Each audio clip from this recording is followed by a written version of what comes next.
자, 하나님의 성품. 하나님의 성품은 크게 두 가지로 구분할 수 있습니다. 하나는 비공유적 속성, 이걸 절대적 속성, 하나님만 가지고 계시다. 그러니까 공유하지 않고 당신만 가지고 계시는 성품이에요. 그래서 비공유적 속성, 절대적 속성이라고 하고, 또 하나의 성품은 이제 그런 반대로 공유적 속성이고 상대적 속성이라고도 표현하겠죠. 자, 그러면 하나님만 가지고 있는 고유의 성품이다. 그러면 하나님만 가지고 있는 고유의 성품은 뭘까? 첫째, 자존성입니다. 독립성이라고도 하죠. 그러니까 하나님은 나는 스스로 있는 자다라고 표현하고 있잖아요. 그러니까 어느 누구든지 우리 인간이 스스로 존재하는 자 있습니까? 없어요. 세상에 어느 누구도 혼자 스스로 존재하는 게 없어요. 그런데 하나님만 유일하게 스스로 계시는 분, 자존성, 즉 누구에게 의존하지 않고 독립적인 존재이다라는 점을 강조해요. 자, 생각이나 그러면 어떤 존재의 의미에서도 독립성이지만 생각하시거나 계획하시거나 그걸 추진하는 의지나 그것을 행하시는 능력, 권능이 모두 다 독립적이다라고 하는 점을 보여줘요. 이런 것에서 제가 성경 구절을 이걸 살펴봐야 되는데 이걸 시간의 제약상 다 일일이 살펴보지 못하는 아쉬움이 있습니다. 두 번째는 불변성입니다. 불변성이라고 하는 것은 이랬다 저랬다 하는 거죠. 막 바뀌는 것. 그런 것이 변한다라는 건데 그렇지 않다라고 하니까 불변이죠. 불변성. 하나님은 존재하심이라든지 당신이 계획한 것을 크게 두 가지로 할 수 있다 그랬죠. 계획은 두 가지로 분류해요. 하나는 일반적인 계획을 뭐라 그러죠? 작정이라고 하고, 그리고 구원에 관련된 계획을 예정이라고 하는데, 하나님은 존재하심이나 작정이나 또 약속이나 목적에 있어서 그런 것들이 변함이 없다. 이랬다 저랬다 하는 분이 아니다, 한마디로. 그래서 이랬다 저랬다 하지 않는 하나님을 가리켜서 뭐라 그래요?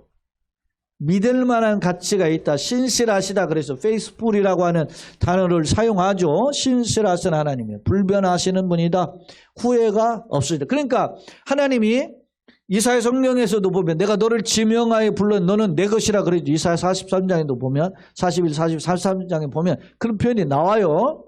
그러니까 하나님이 나를 불렀는데 내가 너로 같은 놈을 괜히 하나님 자녀 삼았다 이렇게 생각하시는 분이 결코 아니라 말. 후회하시는 분이 아니다. 그런 것도 이 불변성에 근거한다. 그렇게 봅니다. 자, 그 다음에 무한성입니다.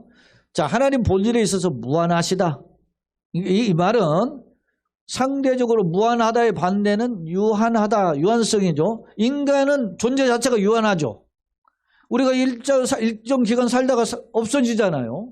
모든 피조물은 다 그렇게 없어요. 길을 좀 길고 짧고 차이지. 지난번에 제가 기사를 봤더니 가장 오래된 개 이렇게 해서 표현했는데 개가 30년 살면 진짜 오래 산다는 거더만요. 그런데 그거 보세요. 인간은 30년 살면 짧죠. 근데 개는 그렇게 30년 오래 산다. 그러니까 그러나 어찌됐든 길든 짧든 유한해. 앞서 이야기했지 않습니까? 에녹이 365세 사는 거나 그의 아들 무드셀라가 969년 사는 거나 그게 보면 굉장히 차이가 나는 것 같지만 하나님 보시기엔 짧아. 왜? 하나님에게는 뭐요? 천전이 하루죠. 그리고 또 밤에 한 경점 것 같다는 1경, 2경, 3경에 그게 뭐 잠깐이야.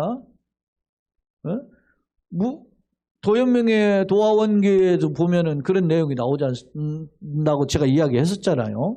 그런 것입니다.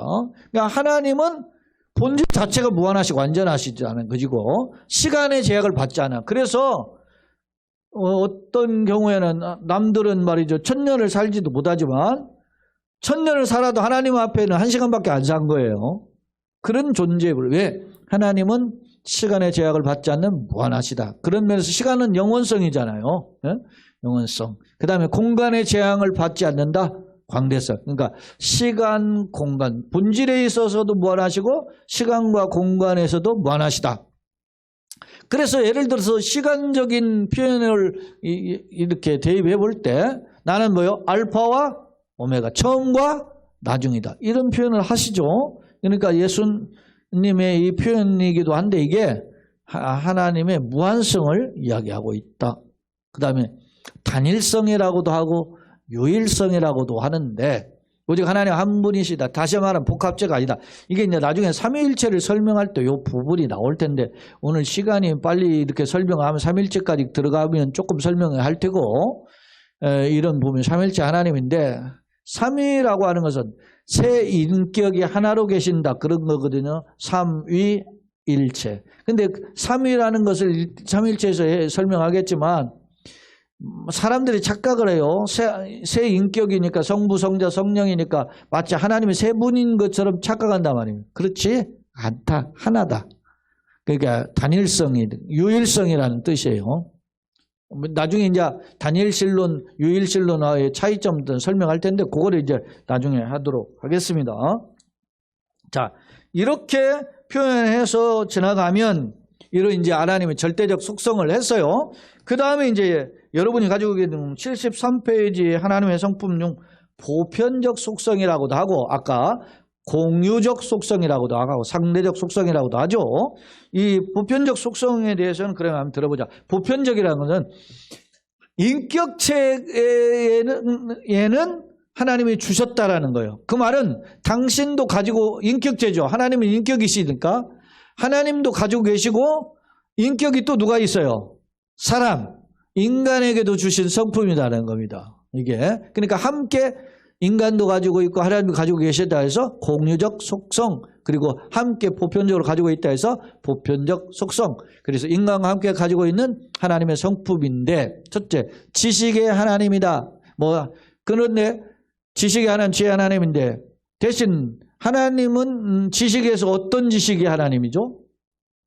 전지 전능하사 이렇게 표현을 하잖아요. 그럼 우리는 전지할 수 없죠. 우리는 인간은 지식은 가지고 있지만 그러나 전지하진 않아요. 그러나 하나님은 무슨 하나님? 전지성. 모든 걸 알고 계신다. 그런 뜻이죠. 자, 하나님의 지식. 하나님은 자신을 아시고 피조물을 아시고 모든 것을 알고 계시고 과거도 알고 계시고 현재도 알고 미래도 알고 계시고 다 아셔요. 우리는 흔히 그런 말을 하잖아요. 10길 물속은 알아도 한 길 사람 속은 몰라. 지식을 가지고 있지만 그러나 한계에 가지고 있는 지식이죠. 그러나 하나님 모든 걸 다 아시는 하나님이다. 자, 하나님의 지식은 인간의 습득적 지식과 달리 우리는 예를 들어서 1 더하기 1은 뭐죠? 2죠. 이런 걸 어떻게 알아요? 9구단 99, 81 이걸 습득적 지식이잖아요. 그렇지 않습니까?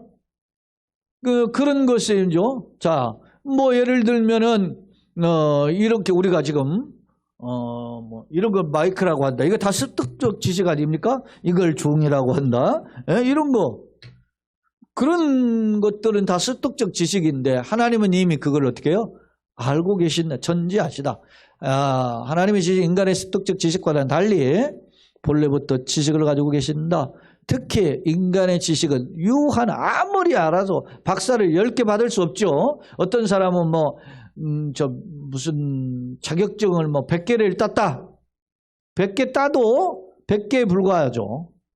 하나님의 지식에는 이를 수가 없어요. 그래서 로마서 11장 같은 경우에 보면 바울이 깊도다 하나님의 지혜에 부여함이 이렇게 노래하고 있는 거죠.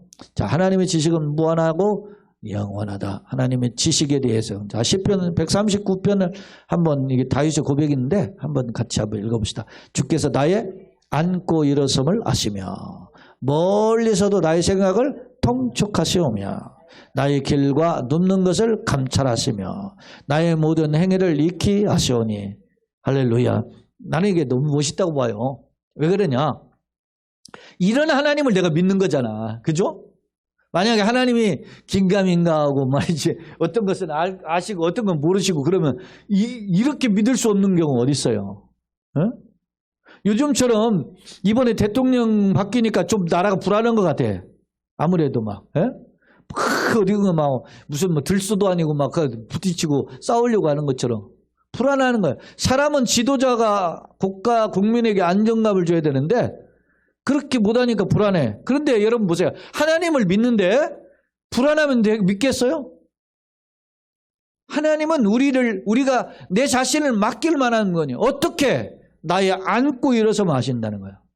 예수님 말씀 너희 머리털 하나까지도 우리가 내 머리털 얼마인지 아세요? 몇 개인지 아세요?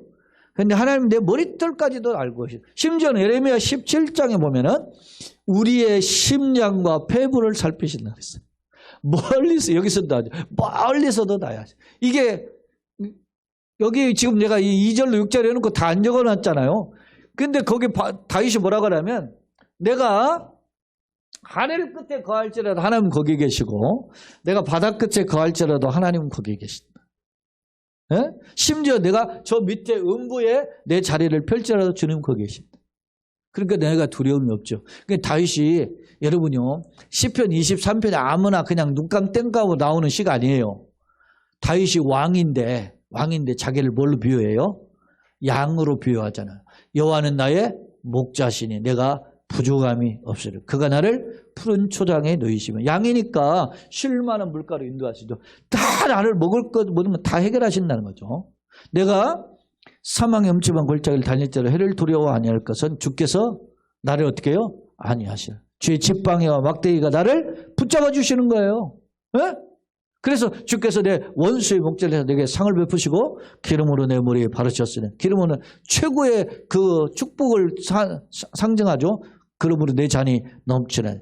이것이 어떻게 일시적으로 끝난 게 아니라 나의 평생에 주의 선하심과 인자하심 나를 정령 따르니 내가 여호와의 집에 영원히 거하리로다. 너무 멋있잖아요. 누가 그래요? 어떤 한 편의 시를 이렇게 멋있는 시가 어디 있어요? 다윗이 왕일 때 쓴 고백 아닙니까 이게? 자, 그 다음 보겠습니다.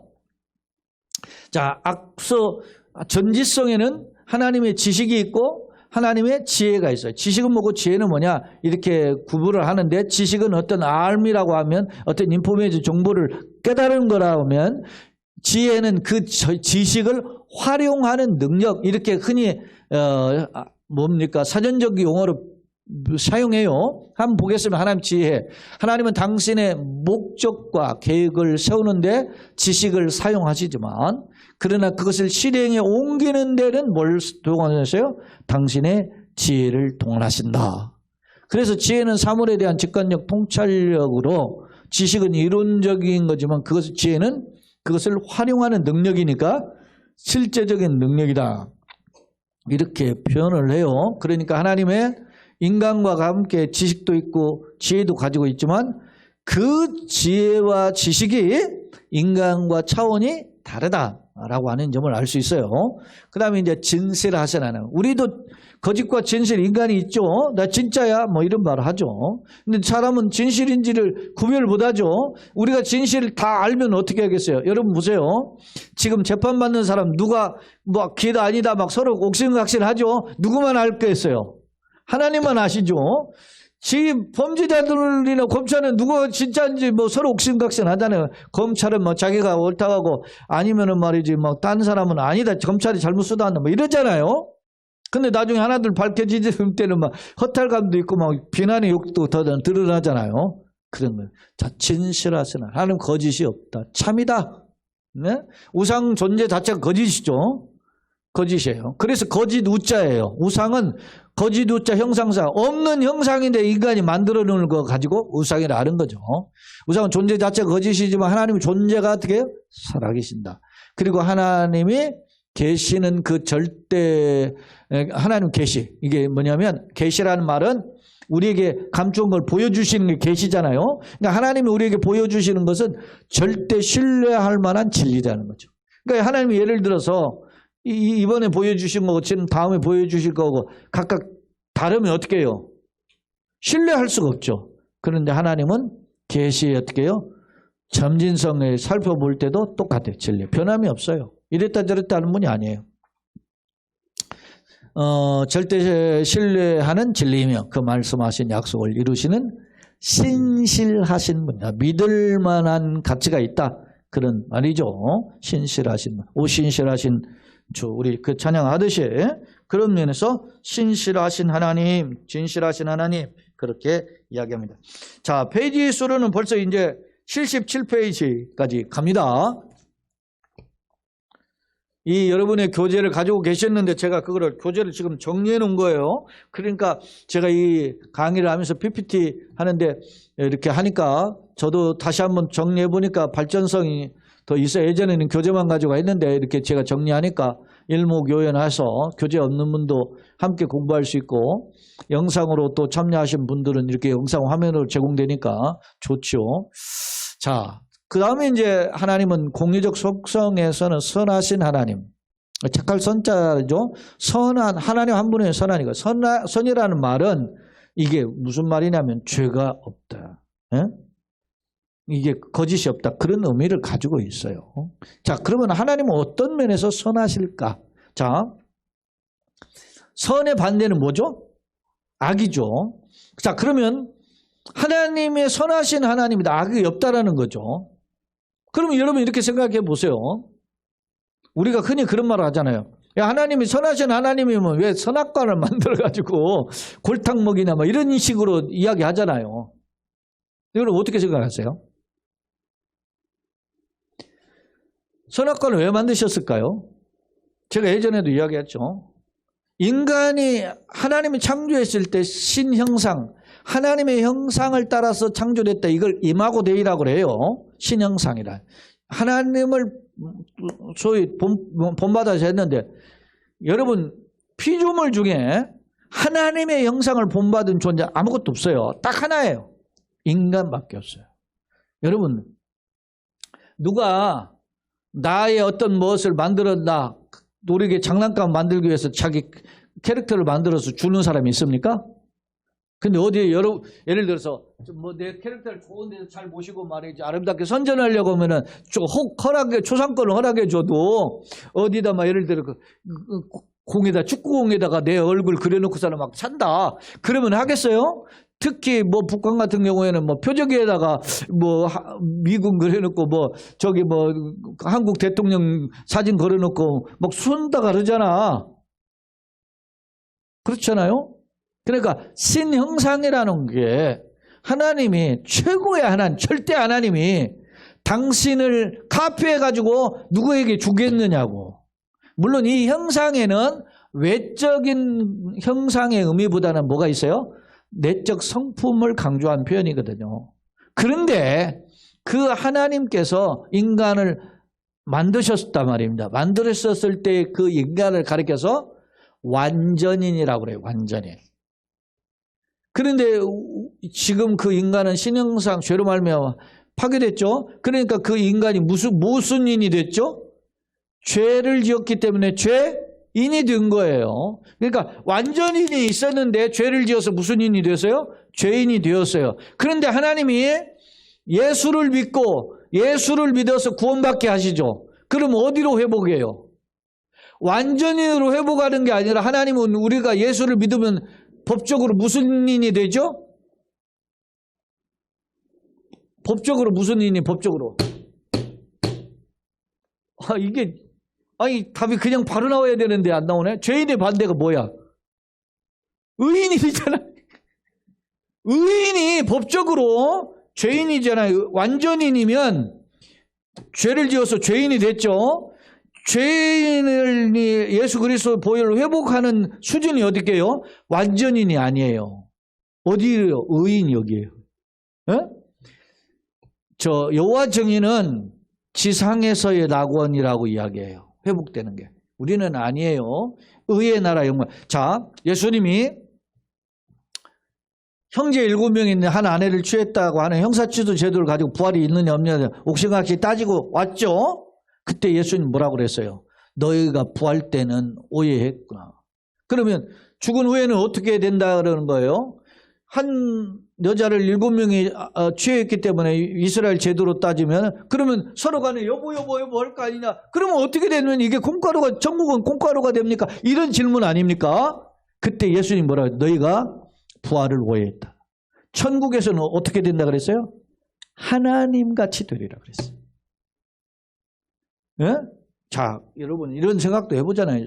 살다 보면 어떻게 결혼하고 살다가 어떤 분이 뭐 교통사고를 나서 먼저 아니면 돌아가시는 어떤 질병에서 돌아가실 수 있지요. 그러면 그 혼자 사시기도 하지만 그분이 또 재혼할 수도 있죠. 그러면 그 사람이 전에 있는 남편도 예를 들어서 부인 이야기를 합시다. 그 남편도 예수를 잘 믿었어. 근데 재혼한 남편도 예수를 잘 믿어. 그럼 누가 진짜 남편이지? 그런 차원이 아니라는 거예요. 부활하고 주님의 나라에 갔을 때는 어떻게 해요? 하나님같이 하늘의 천사와 같이 된다 그랬잖아요. 너희가 성경을 오해했다. 예수님 말씀하시잖아요. 자, 이야기가 다른 각도로 갔는데 앞서 이야기하잖아요. 하나님은 인간이 죄를 지어서 거기에서 건져주는 정도로 완전인 정도로 회복할 정도로만 해도 뭐요? 그것도 은혜지. 그런데 우리를 어디의 차원으로? 의인의 차원으로 온 것이 영광의 나라의 사람으로 바꾸신다. 그러니까 하나님의 사랑은 놀라운 거예요 이게. 에? 앞서 그거 이야기하다 지금 시간 다 가는데 저 선악과의 이야기는 나중에 또 기회가 되면 또 하겠습니다. 자, 시간은 정해진 시간이니까 번호 22번까지는 가야 돼요. 그래야 돼. 자, 선하신 하나님은, 그러면 하나님은 선합니다. 그러는 점에서 어떤 게 선하냐? 첫째, 창조와 섭리에서 나타난 하나님 선하. 자, 하나님은 창조하시고 보시기에 어떻게 했어요? 좋았더라. 보시기에 악했더라. 하나님 창조하고 나니까 거기에서 마귀가 우글우글 거리다. 이런 것이 아니라는 거. 보시기에 모두 다 좋았어요. 자, 두 번째, 하나님의 선하심은 피조물과 특히 성도에게 뭐요? 풍성하시다. 왜 하나님의 선하심이 피조물과 성도에게 풍성하신가? 자, 하나님은 창조한 피조물에게 선을 베푸시죠. 특히 성도에게는 선하심을 풍성하게 베푸신다. 이게 소위 하나님 박의 은총이라고 하는데 이런 성경 구절을 우리가 살펴볼 필요가 있어요. 하나님은 그 은혜를 선하심을 베푸시는 게 한량없다는 겁니다. 자, 계속 보겠습니다. 자, 하나님의 사랑이 풍성하신 하나님. 여러분, 선도 우리에게도 있지만 우리는 선을 행할 때 죄를 범함으로 그게 오염됐잖아요. 그런데 하나님은 선하시다. 자, 사랑이 하나님. 우리도 아까 사랑했잖아요. 여러 단어가 있었는데 아가페적인 사랑이라고 그랬죠. 자, 사랑이 풍성하신 하나님은 어떤 면에서 사랑인가? 요한일서 아까 4장 8장 하나님 사랑이시라 그렇게 표현했는데 첫째, 하나님은 은혜를 베푸시죠. 죄로 말미암아 값없이 구원을 베푸시는 사랑이 하나입니다. 네? 구원을 베푸시는 사랑, 그것을 하나님의 은혜라 그렇게 표현해요. 두 번째, 자비, 죄로 비참함에 빠진 자들 어떻게 해요? 불쌍히 여기시죠. 그냥 내버려둬 지 쌤통이다 이렇게 놔두시지 않고 그들 어떻게 불쌍히 여기시는 하나님이시다. 그것을 자비라 그래요. 그래서 여러분, 제가 기도할 때 여러분 하나님께 뭘 기도하라 그래요? 불쌍히 여겨달라고 하는. 예? 그렇게 해요. 세리가 감히 고개를 붙들고 가슴을 치면서 주여 나는 뭐요? 죄인으로소이다. 나를 불쌍히 여기소서. 그러니까 하나님이 의롭다움 받고 갔다고 예수님 말씀하잖아요. 세 번째, 오래 참으심, 관용이죠. 인간이 계속된 불의에도 참아. 내가 잘나서 봐주는 게 아니라 하나님의 길이 참으심, 관용에 의해서 지금도 기다려줘. 이게 또 사랑인데 그 사랑 내에 이런 하나님의 성품들이 있는 거죠. 계속된 표현을 봅시다. 다 거룩하신 하나님. 자, 우리 인간도 거룩한 부분이 있는데 거룩함을 상실했죠. 그런데 주제가 레위기 11장 44절 45절이에요. 19장 1절도 마찬가지고 그게 뭐예요? 내가 거룩하니 너희도 거룩하라. 하나님은 죄는 물론 도덕적으로 완전하신 분이다. 거룩이다. 자, 그 다음 하나님의 의로우신 하나님. 하나님은 의로우시죠. 왜냐? 하나님이 의롭지 않으면 왜 죄인을 심판할 수가 없잖아요. 그러니까 하나님은 본능적으로 의로우시고 불의를 대신 그러나 용납하지 못하시죠. 그래 죄의 삭은 뭡니까? 사망이 되는 거죠. 자, 인간을 향해서 자, 공의를 시행하되 죽음도 없이 시작한다. 이게 뭐, 이 공의에 따라서 죄를 징계하시니까 뭐요? 심판주 하나님 이렇게 해석이 되는 거죠. 공의에 따라서 징계하시는, 불의를 용납하실 수 없는 하나님, 그런 것이죠. 즉 순종하는 자에게는 상을, 불순종하는 징벌하지. 이게 우리 동양 사상의 뭐죠? 권선징악이잖아요.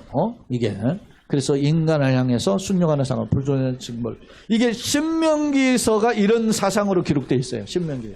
순종하는 자에겐 자녀 뭐예요? 천대 이르기까지. 불순종하는 자녀 삼자에게 징계하시겠다고 하는 표현이 담겨 있는 게 신명기서잖아요. 그런 내용입니다. 자, 절대 주권의 하나님이라고 하는 표현인데, 자, 하나님은 이게 이제 피조물을 향해서 당신의 뜻을 실행에 옮길 수 있다라는 거죠. 근데 자, 이 로마서 11장 33절로 36절을 여러분이 꼭 기억하셔야 돼요. 한번 시간이 가겠지만은 이걸 그냥 한번 읽어봐야 돼요. 이게 제가 여러분 헌금기도 할 때도 제가 이 표현을 하죠. 만물의 주에게서는 주로 말미암아 주에게 돌아간다. 그런 것처럼 만물의 주인이신 하나님이 제가 그런 말을 하죠. 그러니까 로마서 11장 33절 36절 한번 보겠어요. 자, 깊도다 하나님의 뭐 지혜와 지식의 풍성하며 그의 판단을 헤아리지 못할 것이며 그에게는 찾지 못할 것이로다. 누가 주의 마음을 알았느냐? 누가 주의 모사가 되었느냐? 누가 주께 먼저 드려 갚으심을 받겠느냐? 다 같이 읽겠습니다. 이는 만물이 주에게서 나오고 주로 말미암고 주에게로 돌아감이라. 그에게 영광이 세세에 있을지어다. 그럼 결국 하나님은 절대 주권에서 모든 것을 개혁하시고 수행하시고 주님께로 결국 돌아간다는 거예요. 그러니까 모든 영광을 하나님께 돌린다라고 하는 개념을 우리가 할 때 절대 주권의 하나님. 두 번째로 절대 주권의 하나님에는 하나님 당신의 계획과 실행과 성취에서 자유하시다. 이거를 하나님 당신이 계획했잖아요. 그걸 실행하시고 그걸 성취하심에 있어서 하나님의 주권 안에 있다는 거죠. 그래서 여러분요, 기독교 신앙은 절대 주권에 취잖아요. 여러분 보세요. 앞서도 제가 이야기했지만 요거 이제 하고 이제 말씀 마치겠습니다. 창세기 아까 이야기했잖아요. 자, 누가 태초에 하나님이 천지를 창조하시니라. 그죠? 하나님이 이르시되 빛이 있으라 하시매 그대로 되니라. 뭘 이야기해요? 하나님의 절대 주권이에요. 그 하나님이 모든 걸 다 만드시고 인간도 만드시고 그 인간에게 뭐라고요? 생육하고 번성하라, 땅을 정복하라, 다스리라, 그렇게 이야기하죠. 명령하시죠. 누가? 절대 주권의 하나님이. 그러니까 성경은 절대 주권의 하나님을 놓치고는 이해할 수가 없어요. 그러니까 절대 주권의 하나님을 만나면 내가 뭐라는 것을 알게 되죠. 상대적으로 나는 이렇게 연약한 존재구나. 그런 하나님이 나의 인생을 어떻게 해요? 공의로 처분할 수 있는데 나를 살려주시는구나. 그래 너무너무 감사하죠. 그래서 그 믿음 생활을 하게 되는 거죠, 지금. 자, 3번. 하나님의 주권과 범위는 피조세상의 전 영역이다. 앞서 제가 이야기했던 데이즘이라고 하는 이신론자들은 하나님이 천지를 창조하시고 어떻게 했어요? 열중시도 하고 계신다. 그래서 니들 알아서 살아봐. 그런다 그랬잖아요. 이 이신론자와 같은 진화론이 두 가지 진화론이 있어요. 하나는 무신론적 진화론이 있고 하나는 유신론적 진화론이 있어요. 이 유신론적 진화론을 가리켜서 점진적 진화론이라고 해요. 자, 무신론적 진화론은 하나님 신 자체를 인정하지 않아. 모든 것이 그냥 만물이 저절 생각하고 지가 알아서 진화해. 그런데 유신론적 진화론은 신을 인정한다는 거죠. 그러니까 하나님이 세상을 창조해놓고 나머지는 니들이 알아서 그냥 발전하고 번성하게 했다. 이렇게 주장하는 게 뭐라고? 유신론적 진화론 혹은 점진적 진화론이라 해요. 자, 보세요. 근데 여기 보세요. 하나님은 주권은 안 미치는 데가 없잖아요. 피조세계 천령에 다 미쳐요. 그러니까 이런 무신론적 진화론, 유신론적 진화론이나 데이즘이라든 이신론 같은 이런 것들은 다 어떻게 잘못됐다는 걸 딱 하나만 봐도 알 수 있단 말이에요. 마지막으로 하나님은 당신의 백성을 권하시기 위해 당신의 뭐요? 절대 주권. 이게 최고 중요한 거죠. 하나님 절대 주권은 놓치지 않는 거죠. 변함이 없죠. 그대로 되죠. 그런데 하나님이 우리를 살리시기 위해서 절대 주권을 사용하십니다. 믿습니까? 그래서 우리를 구원하시는 거예요. 세상 끝날까지 이 약속 능력은 변함이 없는 거예요. 그러니까 우리가 그 절대 주권을 하나님 바라보는 겁니다. 이런 걸음을 걷기를 예수님의 이름으로 축원합니다. 자,